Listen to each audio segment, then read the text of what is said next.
जबलपुर में event organiser हुए धोखाधड़ी का शिकार।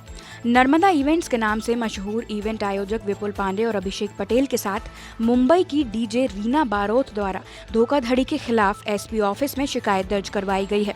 शिकायतकर्ता विपुल पांडे के अनुसार उनका जबलपुर में एक सांस्कृतिक कार्यक्रम होने वाला था और पैसे लेने के बावजूद भी डीजे रीना बारोत उनके इस कार्यक्रम के दिन शामिल नहीं हुई। पूरा मामला लगभग 2 से 3 लाख की ठगी का बताया जा रहा है, जिसमें आर्टिस्ट पेमेंट, फ्लाइट बुकिंग और होटल बुकिंग समेत इवेंट के प्रचार में लगी रकम बताई जा रही है। इसके अलावा लोगों के आक्रोश और उनके पैसे लौटाने तक की परेशानियों से नर्मदा इवेंट्स के संयोजकों को गुजरना पड़ रहा है और जब रीना बारोत से इस संबंध में बात करने की कोशिश की गई तो वहां से धमकी दी जा रही है। और इससे पहले भी जबलपुर के एक इवेंट मैनेजर से रीना उर्फ लेडी बारोत के द्वारा इसी तरह की धोखाधड़ी की जा चुकी है। इस तरह की धोखाधड़ी किसी और के साथ ना हो, उसके लिए डीजे रीना बारोत पर जल्द कड़ी कार्यवाही की मांग की गई है। हमारा एक सांस्कृतिक कार्यक्रम होने वाला था जिसमें हमने डीजे लेडी बारोत रीना बारोत को बुलाया था मुंबई से, लेकिन वह हमसे पैसे लेके भी जबलपुर नहीं आई हैं। इसी की हमने यहाँ पे एसपी ऑफिस में आके कंप्लेन करी है और जिससे हमारा बहुत ज़्यादा कम से कम 2 से 3 लाख रुपए का नुकसान हुआ है। हमने फ़्लाइट की बुकिंग करी थी, 35,000 हमारा आर्टिस्ट कॉस्ट था और हमने 15,000 उनको एडवांस दिया हुआ था।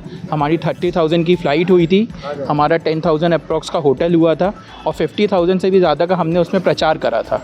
और लोगों को जो आश्वासन था वो आएंगी, तो वो भी वह नहीं आने के कारण हमें जो आक्रोश देखना पड़ा और लोगों को हमें जो पैसे वापस देने पड़े, वह हमारा नुकसान अलग हुआ है। एसपी ऑफिस में लेडी रीना बारोत फ्रॉड और स्कैमर, जो कि स्कैमर ही हैं, जो कि पैसे लेके हमारे कार्यक्रम में उन्होंने प्रस्तुति नहीं दी और पैसे वापस मांगने पे और हर्जाना और लॉस जो हमारे फ़्लाइट का हुआ मांगने पे हमको धमकी दी गई और हमारी छवि धूमिल करने की साजिश के तहत हमें क्लियर व्हाट्सएप में धमकी दी गई है कि हम ऐसा ये लिख के आपका व्हाट्सएप में डालेंगे।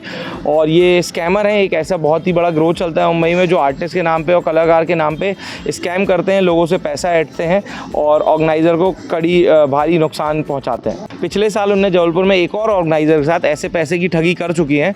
तो मैं तो यही कहूँगा, ऐसे स्कैमर आर्टिस्टों से बचना चाहिए और ऑर्गेनाइज़र्स के साथ जो अन्याय हो रहा है, वो हमारे साथ जो अन्याय हुआ है उसके लिए कड़ी कार्रवाई करी जाए।